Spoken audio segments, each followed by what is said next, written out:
So, Claire van der Velde is the next Canvas viewer with a question.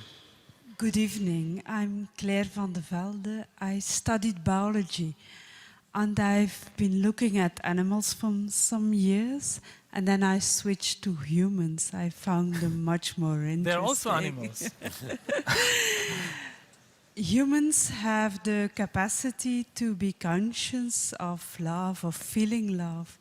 Which direction is it going to take? Will our capacity of love be going down, in line with the downfall of our capacity to smell? Or will it take the other direction, and where our ability to love evolve to be more strongly developed as future upgrades of human minds would be realized with artificial intelligence? It's a good question. Again, don't look for any prophecies, because it really depends on the decisions that we take in the coming years, in the coming decades. We can use the same technology to create very different kinds of societies, very different kinds of humans. Part of the problem is that love is much more complex than something like discipline, like to measure it. And also, generally speaking, it's far less economically profitable.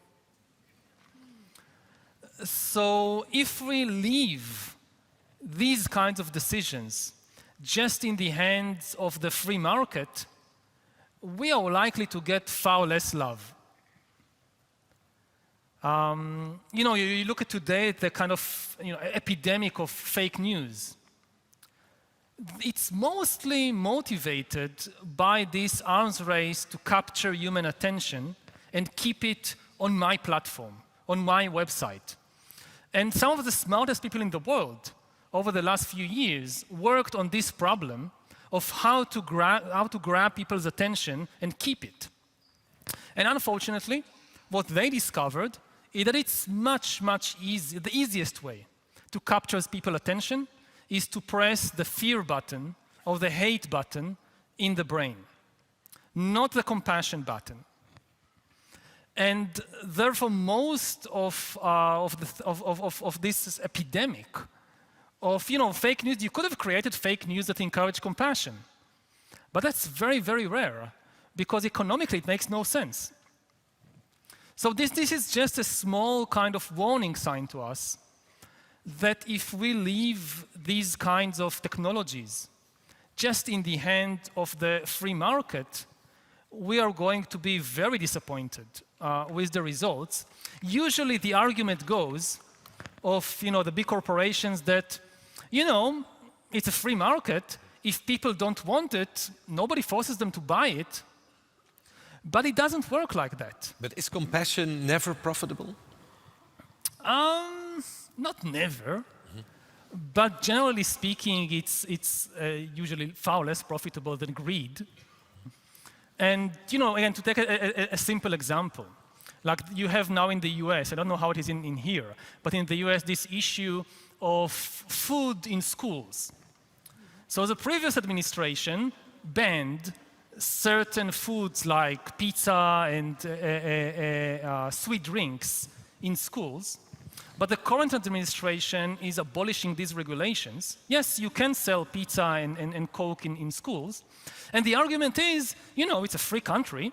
If the kids don't want to buy pizza, nobody forces them to buy it and eat it. But that's disingenuous. I mean, the thing is that very often with these new technologies and these big corporations, they find our weaknesses and use them against us. And it's often, unfortunately, much easier to amplify people's weaknesses than to amplify their strength. If you ask me for advice on how to increase fear or hatred, very easy. How to increase compassion, that's much more difficult.